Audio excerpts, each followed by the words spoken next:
everybody. Welcome back to the Unlocking Hope podcast. It has been a while.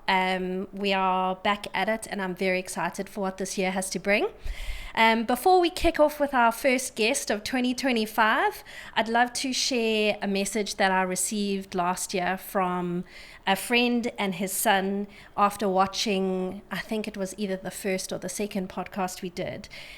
So a little thank you to Jacob for sending this message. And he says, I hope this podcast helps everyone understand that they should be kind to everyone, especially if they see them as different.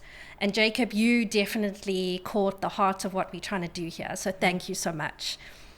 Today we have Christine Widdows with us, and I'm going to allow her to introduce herself. Thank you, Sarah. I'm Christine. I am a mom to two little kids, and I am an occupational therapist. So I also have many other children that are a part of my life, which is such a huge blessing. I work at Khanyisa Developmental Centre in Durban. I'm in Durban North, and we have been running for about 12 years. I'm sure you all know about Khanyisa. I have been there for 10 years this year.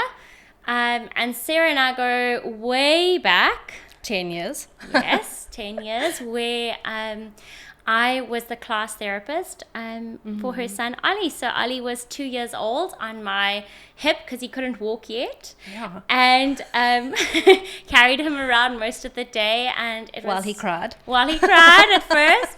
But it was such a pleasure, and it is still such a pleasure to be here with you. Thank you. I really appreciate it. So today, our topic is IEDPs, so Individual Education Developmental Plans, right? Well done. Yes.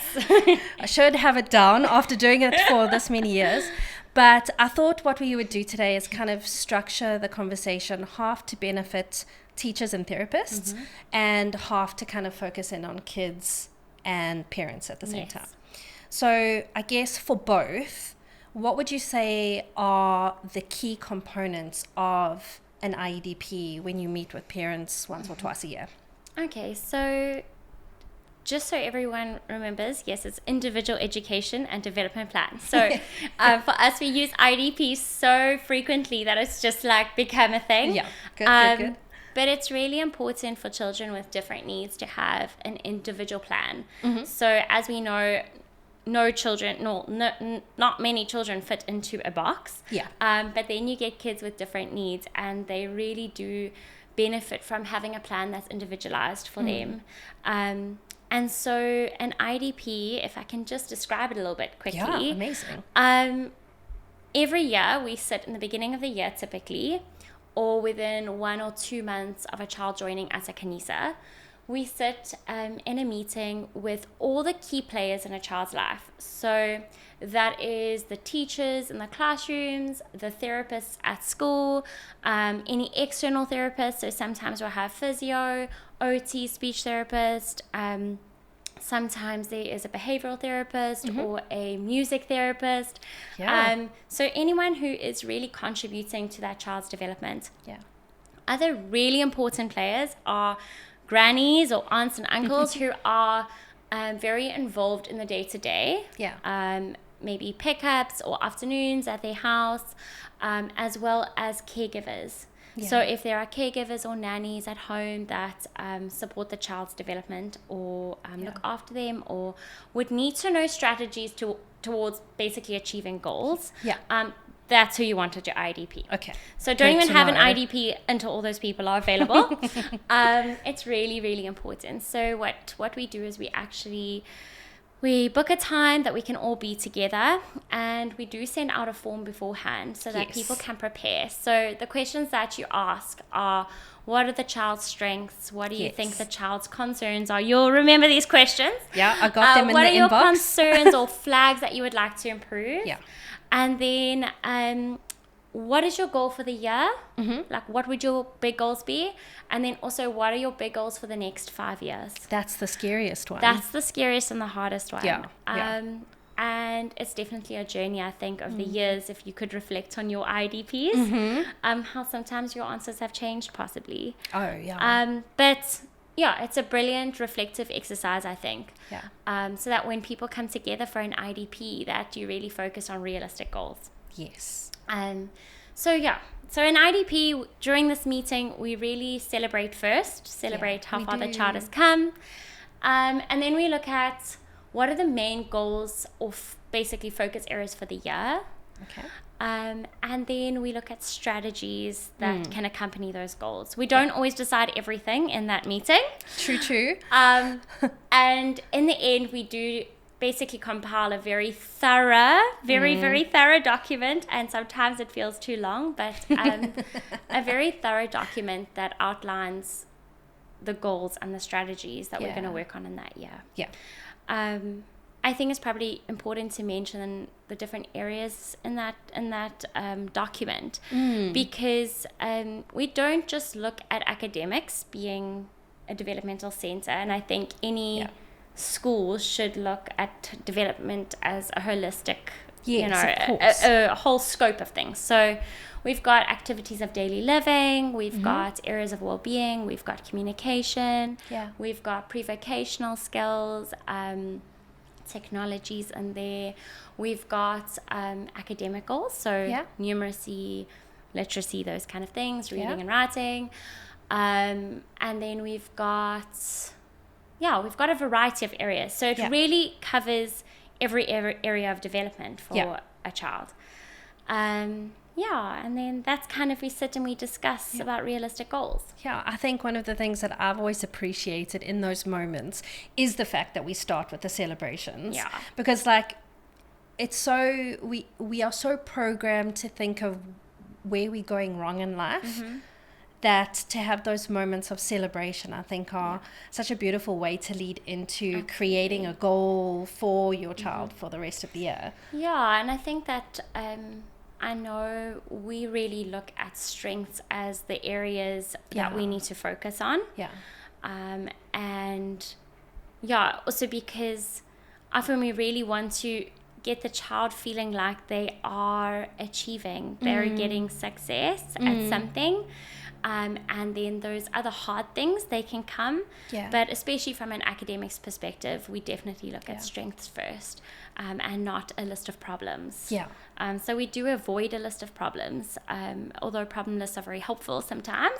Yeah, but there's a space. Yeah, we work towards more interrelatedness. So what are the strengths? What are the problems? How do they impact each other? And so how do we come up with strategies or goals according to that? So I know you said you have kind of multidisciplinary team involved. In a school, unlike Khanyisa, like maybe a mainstream school that has an academic support unit, what advice would you give to those teachers who are doing IEDPs for their kids?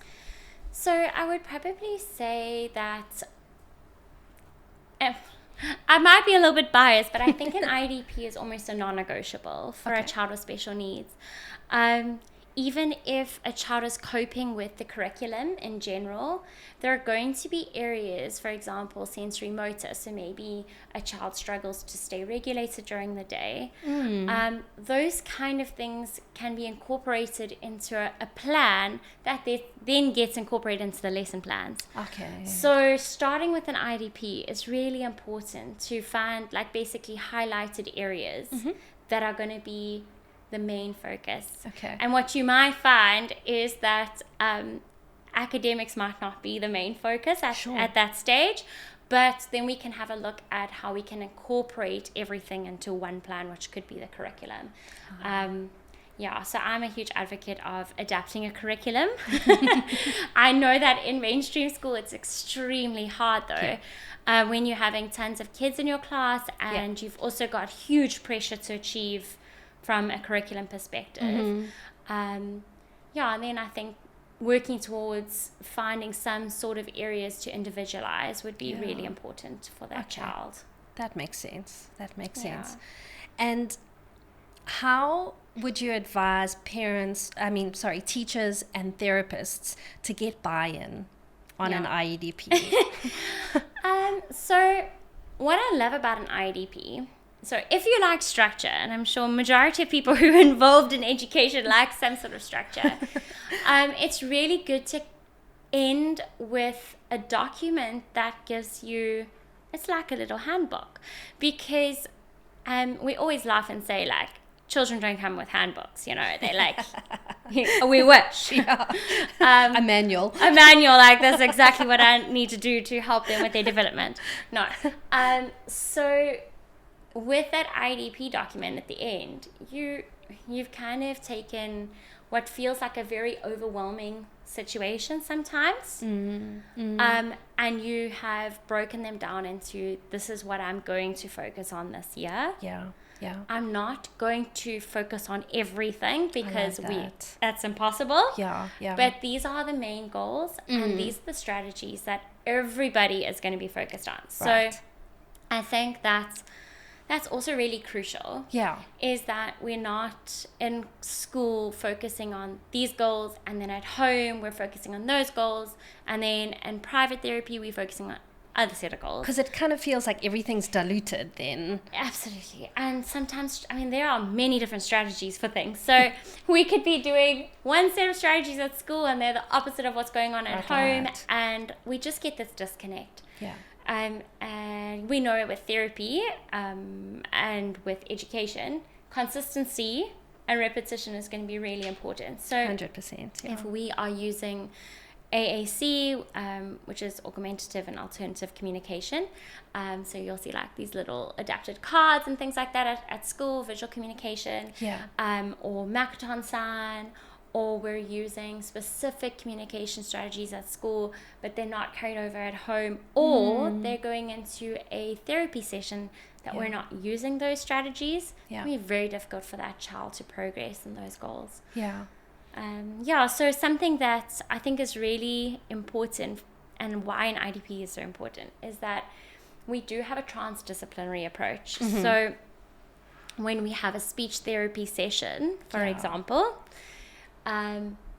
we are not going to neglect the regulation strategies. Okay, or we're going to have an OT session, we're not going to neglect the communication strategies. So there's a lot of carryover, which is really important. And that ultimately then helps your child or your class get to that goal quicker, because it's being addressed at like every touch point. Absolutely. Okay. And follow-ups are going to be really important as well. So being able to follow up how the strategy is working, because as we know, strategies don't always work. True.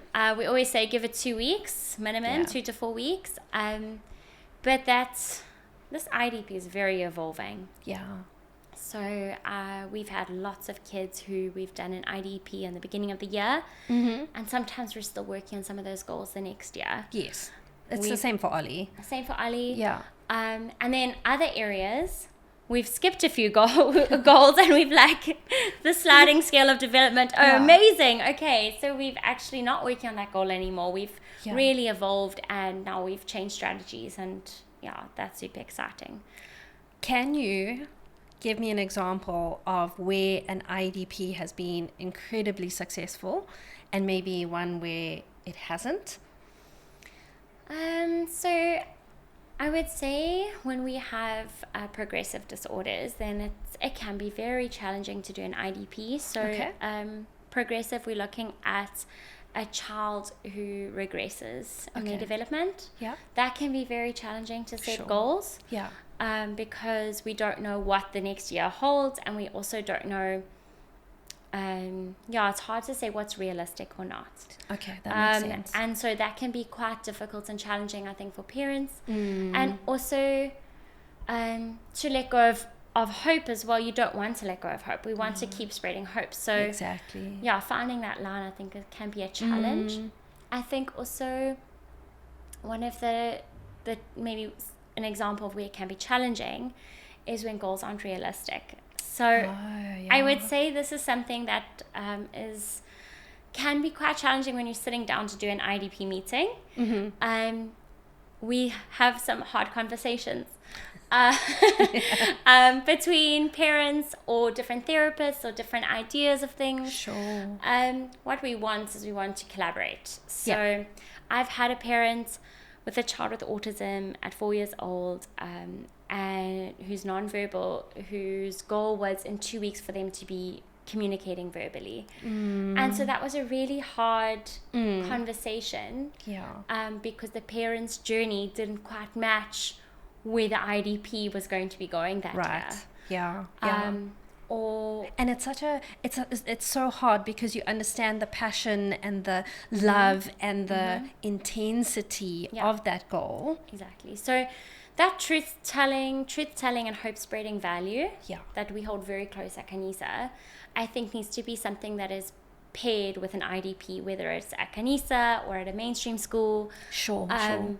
Being able to tell the truth, to discuss the truth, but not lose sight of hope. 100%. That's beautiful. Yeah, we have to keep that hope spreading, to be able to actually also give the child the benefit of the doubt, because boy, do these kids surprise us.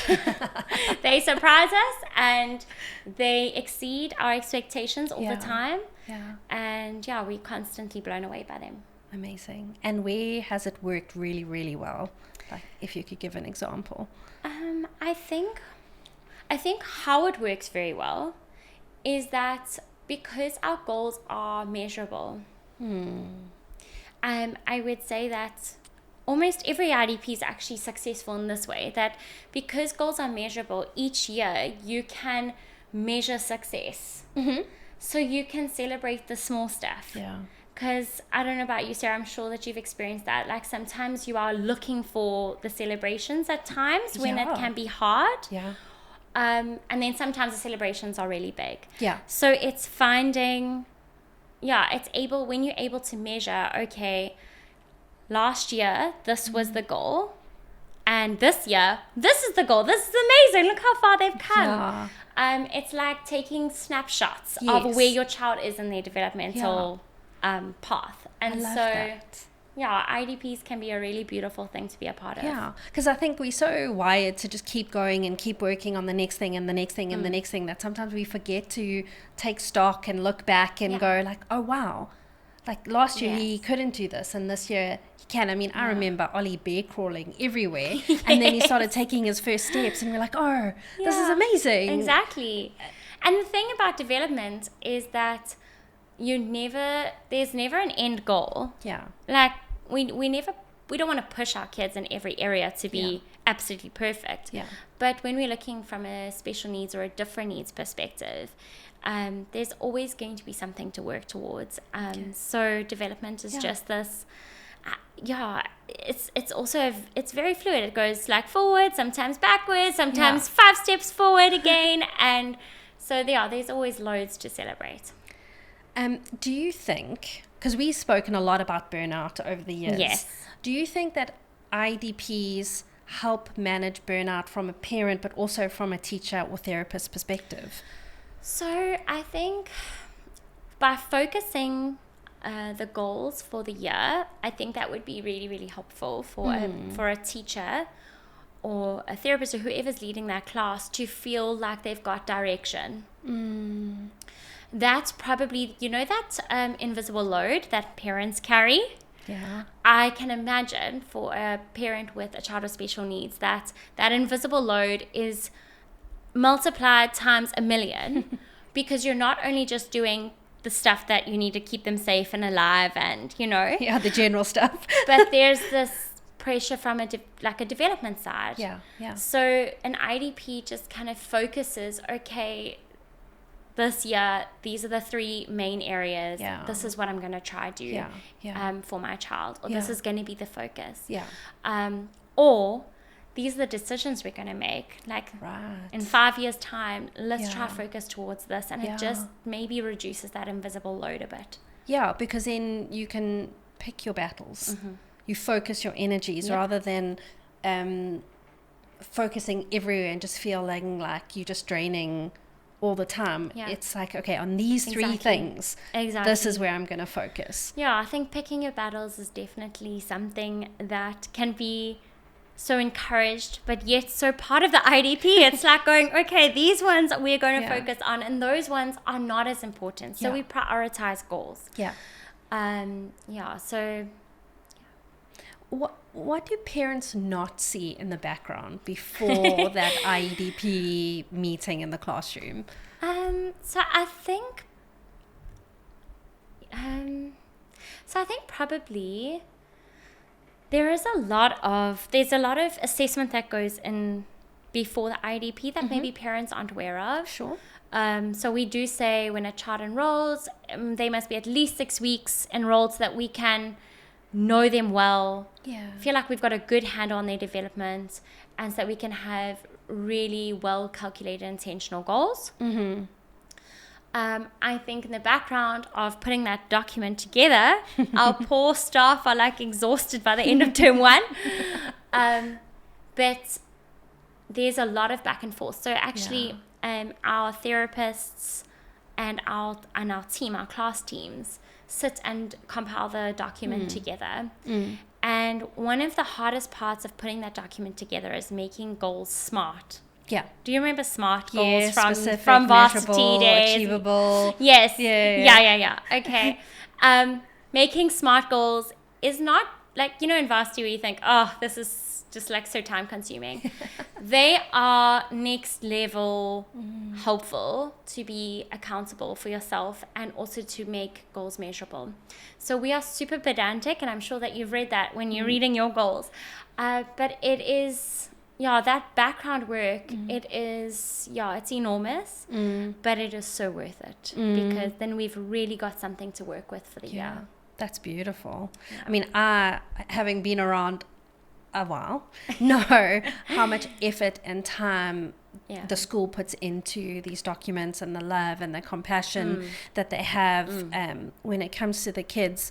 But I wasn't sure that, new parents might not know that. Or even, mainstream schools that do IEDPs in the academic support units, their parents might not know how much effort and time goes into thinking about it before the IEDP, because we get there and we have our ideas, but we often don't think about where you guys are coming from, actually, is the 100%, truth. 100%. I think that maybe also parents arrive for an IEP not realizing that they're going to be such an active part of it. So they may arrive thinking they're going to hear about how their child is doing or what goals we should focus on. And when a parent is so involved in the decision-making process, or also supported in that from a therapeutic background, but they're a huge active part of making those goals. So like some examples that us as staff or people at school, teachers, may not know in terms of goal setting. So maybe a parent might come and their biggest thing is that I'm struggling to drive safely with my child in the car. That's been a really big one that you will never know as a teacher. And then we can really break down that problem, say, from an interrelatedness perspective, and see, okay, what are the elements that we need to focus on? What are the goals to actually try and reach that goal of that child being able to be buckled into the car seat? That's incredible. So those are like background things that the parents can bring, and that actually helps focus on development from a holistic perspective and not just an academic perspective. I never even thought about that as a goal in an IEDP. But that is an incredible goal. We have a lot of sleep goals, a lot of... I remember sleep goals. The sleep goals. I remember you saying, I need matchsticks for my eyelids. So definitely sleep goals. There's a lot of diet goals as well that sometimes come into play. Is that from like a sensory perspective or? So definitely children who are extremely fussy eaters, picky eaters. We've also got some children who are overweight, and that is affecting their gross motor development, even their play development, or social development. So that can be a goal in IEDP. Then definitely behavior. This is always a layered topic. But definitely behavior is an area that most frequently does come up in IEDPs. Sure. Okay. Yeah, that makes sense. If I think back over our IEDPs over the last 9-ish years, behavior is usually one of the goals, whether it be positive or appropriate or behaviors that support his academics. Yes. Yeah. So because everything's connected. Exactly. We were just talking about behavioral challenges. So what strategies do you at Khanyisa use, and what strategies can teachers in mainstream or even in academic support areas use to help kids in the classroom? Okay, so as I mentioned, that behavioral challenges is very layered, very complex. And it really is a per child solution. Okay, so it's a child-led solution in terms of why that child is behaving the way they are. So something that is extremely important, and I wish that everyone in the world would understand, even with typical or atypically developing children, is that behavior is a form of communication. So behavior is trying to communicate something to us. And so we've got to stop and go, why are they communicating that way? So we definitely don't say that our children are naughty. That's like an absolute no word. Thank you. Even very often, typically developing children, we've also can look at why are they doing the thing that they're doing. And so there are different reasons for behavior. It could be to escape a situation. It could be to say that they don't like what you're giving them to do. So it's too hard, it's too easy, it's boring. I don't like this. This is too much effort. It could be because they want something that they can't express. Okay. So they might be hungry, might be asking for something else, might be communication limitations, that they're feeling frustrated. And then it could be a sensory need. So a child might be dysregulated. Sure. They need to be regulated or calmed down so that they can then be alert and aware and ready to learn again. It also could mean that a child is looking for attention. And this sounds like a negative thing, which can be, because the experience is very hard when a child is behaving in a negative way. Very, very often this is the case. Children with special needs can see attention, whether it's negative or positive attention, just be attention. So I am getting praise and love and positive reinforcement. That's amazing. I'm getting shouted at, I'm getting reprimanded, I am being disciplined, I'm told to go outside, I'm put in time out. Also attention. But it's still focused in on me, so that's a good thing. Okay. It's really hard to do good things to get good attention. It's even harder, and this is a really hard truth, to get attention from mom and dad in the afternoons or in the evenings. And I think at school, in big classrooms, I can imagine a very similar situation. It's like, what can I do to get attention? Because there's so much going on, and I just don't know where I fit in this. So we need to look at, are they searching for attention? And the strategy that we use for that can be quite challenging, but we actually don't reprimand or have punishment for that negative behavior. Very often, if it is an attention-seeking behavior, we will give loads of positive attention. And really retrain that child to search for that attention, that's a good... Not in the moment of the negative behavior, but outside of that. Exactly. When they do good things, when they're engaging, when we're playing. So we're going to play more. We're going to engage more. We're going to give loads of positive attention. And we're going to remove our attention when there's negative behavior. So you're not feeding that need in that moment. Okay, that makes sense. This is quite a hard strategy, especially when we've got kickers or hitters or pinchers or biters. But it works, and I've seen it work countless times. It just takes the whole team to be working towards the same thing. Which is where the IEDP comes in. The IEDP comes in, and that document where it says we are going to ignore all negative behavior, including hitting and biting, etc. Okay. So if we switch gears a little bit, and I'm thinking from a parent's perspective. So, and I kind of get the therapist or the teacher side, but often the journey of being a special needs parent is quite isolating. So we come into, let's say we come into an IDP for the first time, or you know, the third or the fourth time, and we're so used to just doing this alone that we don't consider that IEDP as a collaboration. How or what do you say to parents in that mindset to draw them in so that they can understand that this is such a powerful tool? Yeah. So I think the very big responsibility is on the person who's leading the IEDP to set the scene. Sure. So I would say a relationship has to have been built with that parent before the IEDP. Sure. At Khanyisa, we've got a very thorough, like, welcoming process of that. They get to know the person, the bridging therapist, very well. They feel like they're a part of the center. They get to know the educators very well, and then they have the IEDP. So in that moment, they've already received quite a bit of information. They've received progress notes. We've already chatted through goals in person, on paper. I feel like that's absolutely essential. Okay. Yeah, develop rapport.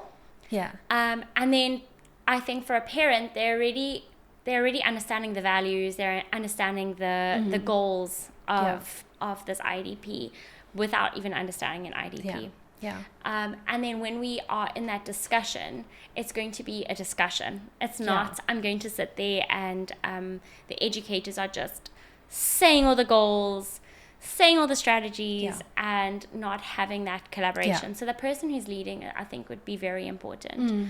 My advice to parents would be to be kind to themselves. I always say, don't worry about the academics too much. Like, let that be at school. Let engagement, communication, behavior will definitely be one of the goals. Play and that kind of thing be the goals for home. They work so hard at school. And that kind of time together really is where the parents can support those child's goals. Yeah, that's beautiful. I know for us, our voices have always been heard and taken into account, which it sounds like a basic requirement, but it is an incredible thing when we come in and we say, you know, one of our goals is for Ollie to start communicating in longer form sentences or more clearly, or pronouncing his words more clearly, or whatever the case may be, and then having a whole discussion around how we can get there. That makes me feel empowered as a parent.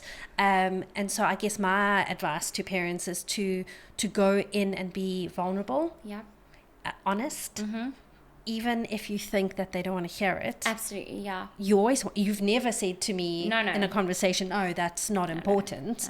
And even if you don't feel like it may be realistic for the year, I feel like that information gives such good background to where we're going. So we often have discussions around more functional streams, more academic streams. Whether a child might have mainstream in mind or remedials, school. Those kind of goals are just so important for us to know. We're never going to say that's not going to happen. Because nobody knows. And so it is part of the journey is adding those goals and seeing, okay, those are long-term goals, but what can we focus on for this year? So I don't think anything that a parent has contributed to an IEDP has been a shock or has not been helpful. It is always going to be helpful because, as we always say, parents are experts on their children. And I think remembering that is really important when we go into setting goals. The parents know exactly who their children are. They love them and they have the absolute best intentions for them. They know them better than the staff. They know them better than anybody else. So they need to be absolutely integral in just being honest and vulnerable and contributing towards that plan.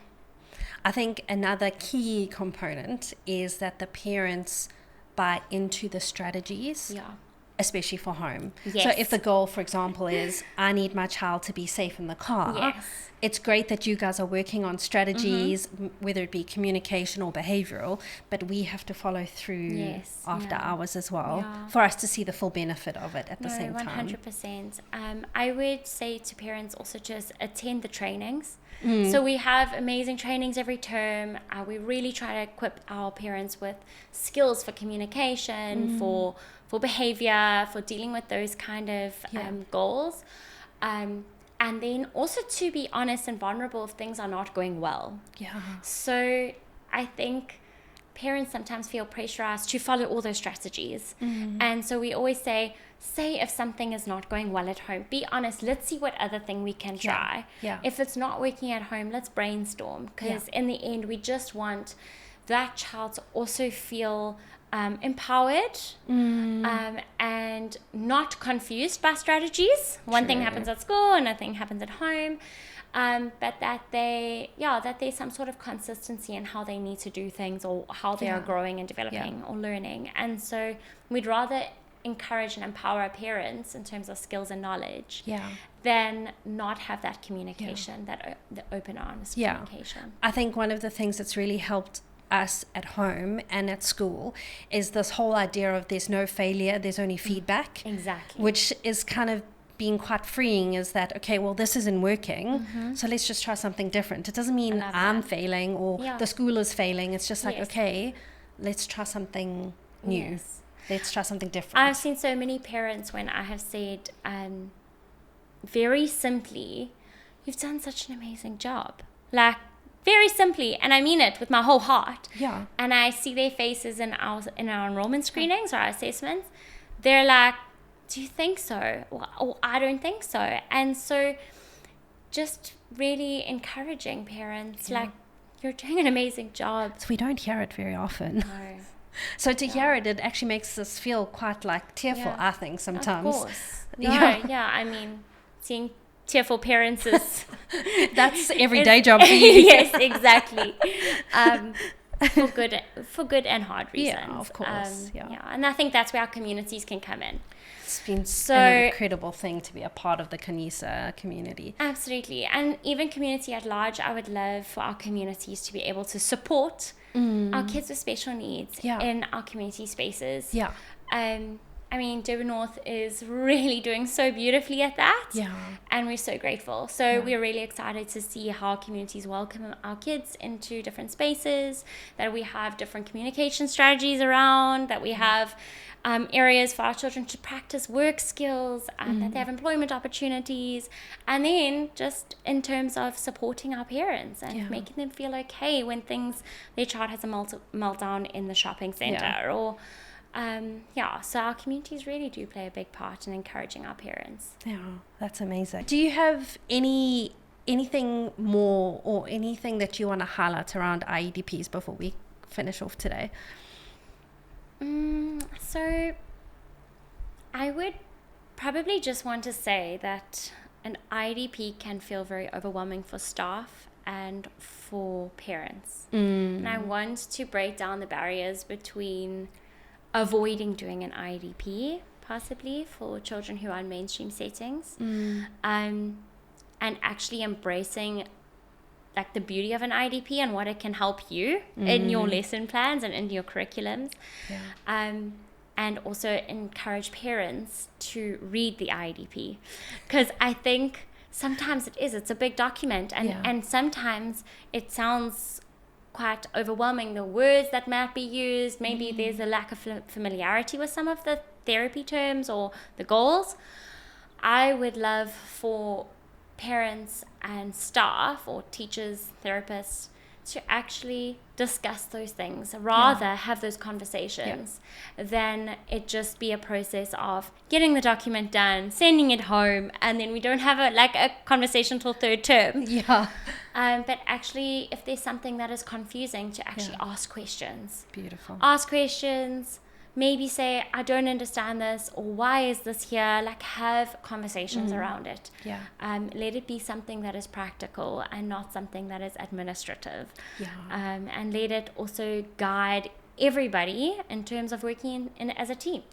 I think that's amazing. So for me, if I think like in terms of recapping, there is no goal that you shouldn't bring up in the discussion. It might not be a this year goal, it might be a long-term goal, but bring it up from a parent's perspective. If you don't understand, ask. If you don't think it's relevant as a parent, ask why it's there so that you can understand. it should be a document that you kind of refer back to throughout the year. Absolutely. I know in our experience, some years we have and some years we haven't. Yeah. And the years that we have, where we've been in comms with the teachers or the therapists, it's been a great year for him. So I see the benefit of it. Yes. The years that we've gone in open-minded and prepared, Yeah. the process has been amazing. Yes. There have been years where we've not been prepared. Yeah. I think the or more biggest overwhelmed, issue yeah. was at the beginning was, where do you see him in 5 years? Oh, that's hard. It's such a hard one, but it's so great because it takes us out of like the chaos of now Yes. into like long term. Because now we're thinking, what happens after Khanyisa? Yeah, exactly. And so those questions at the beginning have helped us now think longer term. And then I think just constant communication for me has been a key of Absolutely. success around IEDPs. Yeah, and I think definitely those questions around strategies, like understanding how to do strategies. So our staff, we have therapists that go into classrooms. Yes. They model, they show, they train. Our staff are very, very well qualified. Yeah. Parents don't have that opportunity to get that qualification. They're learning as they're going, and it's a journey. 100%. So there's no shame in saying I don't understand or I want more skills. Yeah. Like we absolutely love that and love to collaborate with parents who are wanting to learn and to be able to do those strategies that they're wanting to implement and needing to implement. So yeah, definitely ask those questions. Yeah. Thank you so much for being here. And yeah, it's been so fun chatting. Oh, it's been a pleasure. Thank you, Sarah. Thanks. Hi, thanks for watching this week's episode of Unlocking Hope. If you want to find out more about me, you can see my socials on screen or my website in the comments below. And if you're looking for a way to give back into a community, you can check out Khanyisa Developmental Centre. Their details are also below, and it's a great way to give back into the community.